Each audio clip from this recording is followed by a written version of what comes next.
Welcome surfers, it is Joele and this is Rustlers Atom 0.5. In today's video we are continuing our Rust exploration talking about scalar types. A scalar type represents a single value, and because the size of this value is always known at compile time, they are really fast and memory efficient. Scalars are stored directly on the stack, a region of memory that stores data in a last in, first out LIFO order. There is an exception to this rule in case they are wrapped in a container stored on the heap. Another variable size section of the memory. First up, we can start with integers. These are whole numbers without fractions, and Rust gives us two main families of integer: the signed integers that start with an I and can be positive or negative, and unsigned integers that start with a U and can only be positive. We can do some example of integers. Let A as an integer 32 equal to minus 5. This is a signed integer. Let B as unsigned 32 equals 1000.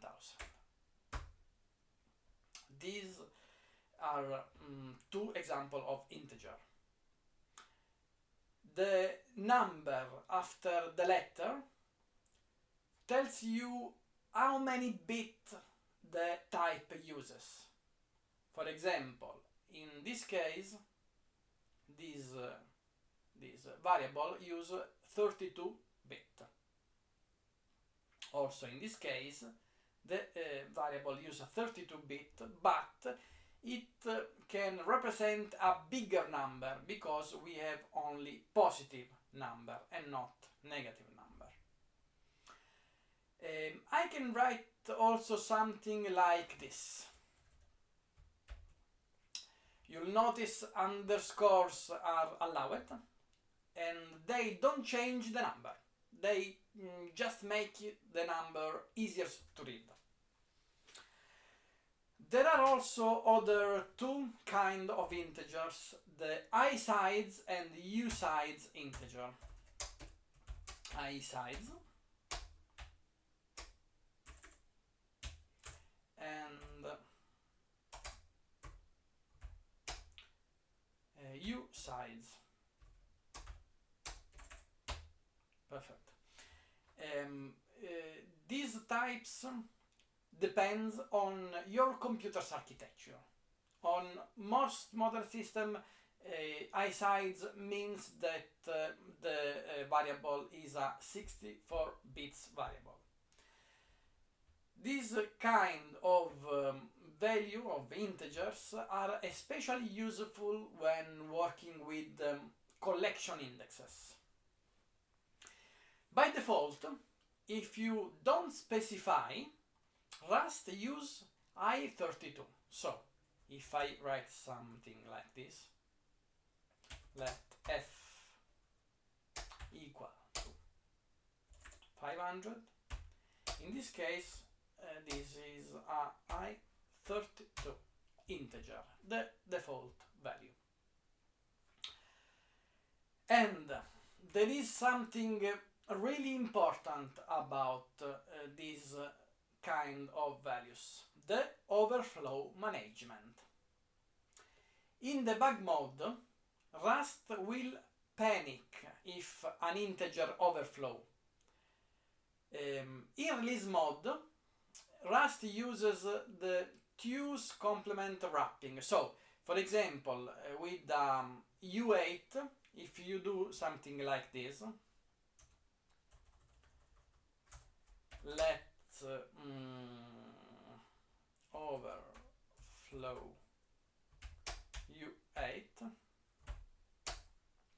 255 is the maximum value that can be contained inside an U8 plus 1. What is the result? Print overflow. Okay.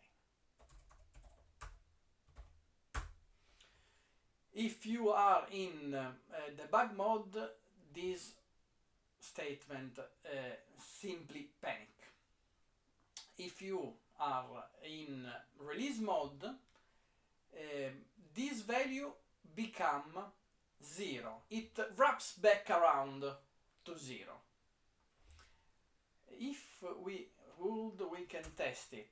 We simply allow the compilation of this special case.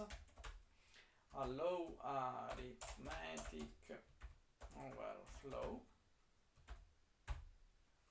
Perfect. And we can test in debug mode. Cargo run. Okay, as you can see, thread main panicked at this line. If you run in release mode,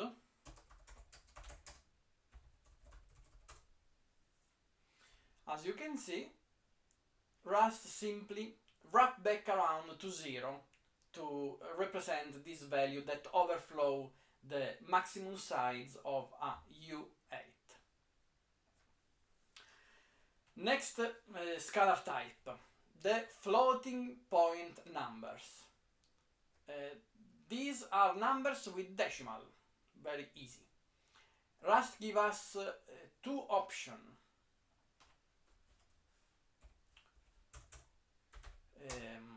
Floating point. The first one is the F32. FP1 as F32 1.0 1. This is called a single precision floating point value. And we have also FP2 as F64.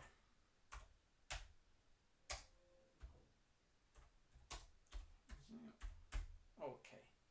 In this case, we have a double precision floating point number. Double precision. Okay. And it is a default value.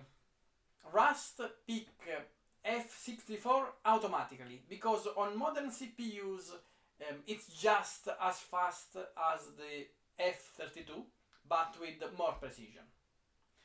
So if I write simply let FP3 without specify the type, in this case Rust choose an F64. So double precision floating point number. Now let's talk about booleans. A bool can only be true or false, two values. It take up 1 byte in memory and drive all of Rust's conditional logic, for example, if in expression. We can write an example of boolean. Let is Rust as boolean.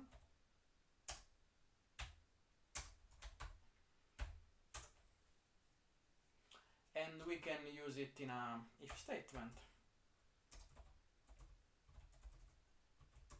If is Rust cool, print line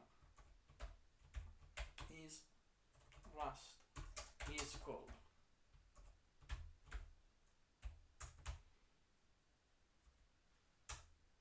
Okay, we can also try to compile this. Perfect. We use always the release mode because we have an overflow here and we don't want that the program panic.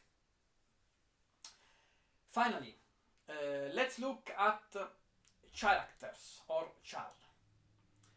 Rust's char type is more powerful than in many other languages.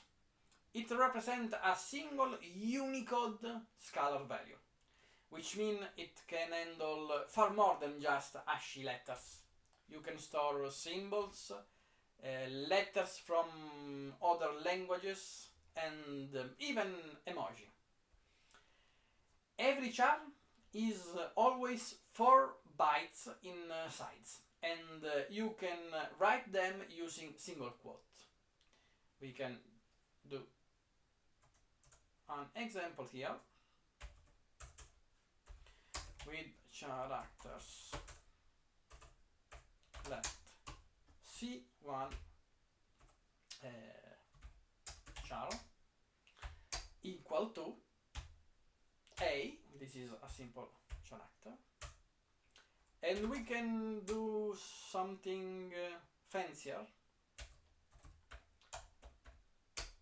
using an emoji like this.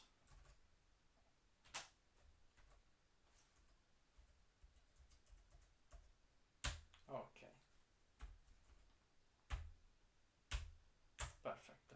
In this case we can print this emoji to the console. Print line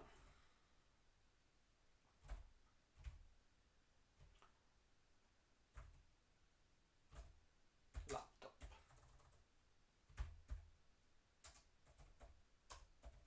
Okay.